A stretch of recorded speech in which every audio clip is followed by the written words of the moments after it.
তৌহিদ, এই শপথ অনুষ্ঠানে আমন্ত্রিত অতিথিরা সবাই এসে পৌঁছেছেন কিনা, কারা কারা এসেছেন এখন পর্যন্ত, বিশেষ করে দেশের বাইরে থেকেও তো প্রচুর অতিথি আসছেন, এবার কি অবস্থা দেখছেন, সার্বিক নিরাপত্তা পরিস্থিতিও জানাবেন। বৃষ্টি, এই মুহূর্তে মণিপুরি পাড়া সংলগ্ন সংসদের যে ৩ নম্বর গেট, সেখানে আমি এই মুহূর্তে দাঁড়িয়ে আছি এবং এখানকার বাস্তবতা যদি বলি, মিনিটে মিনিটে পরিবর্তন হচ্ছে।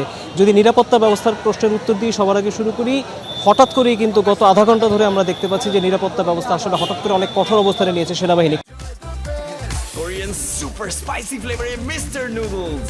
Oh, bro, what a time. আপনাদেরকে দেখাই, সেনাবাহিনীর তত্ত্বাবধানে এবং স্পেশাল সিকিউরিটি ফোর্স অর্থাৎ এসএসএফ তাদের তত্ত্বাবধানেই কিন্তু এই যে সংসদের এই যে প্রবেশ ফটকটি, সেখানে পুরো যে অ্যাক্সেস সেটিকে নিয়ন্ত্রণ করা হচ্ছে।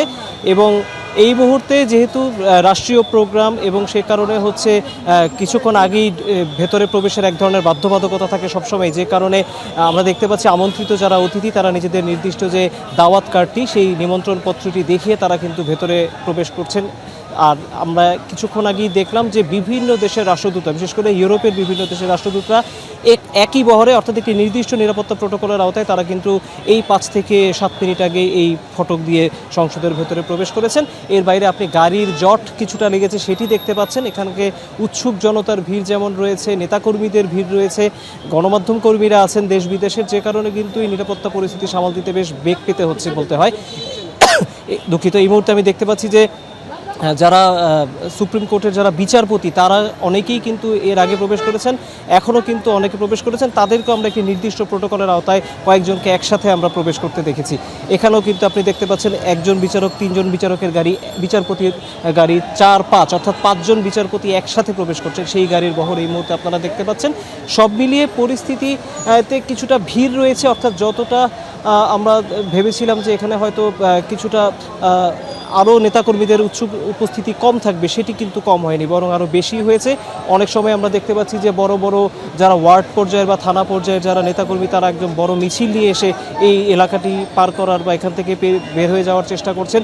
সেগুলোও কিন্তু পুলিশকে এবং সেনাবাহিনীর সদস্যদেরকে সামাল দিতে হচ্ছে এবং তাদেরকে সরিয়ে দিতে হচ্ছে।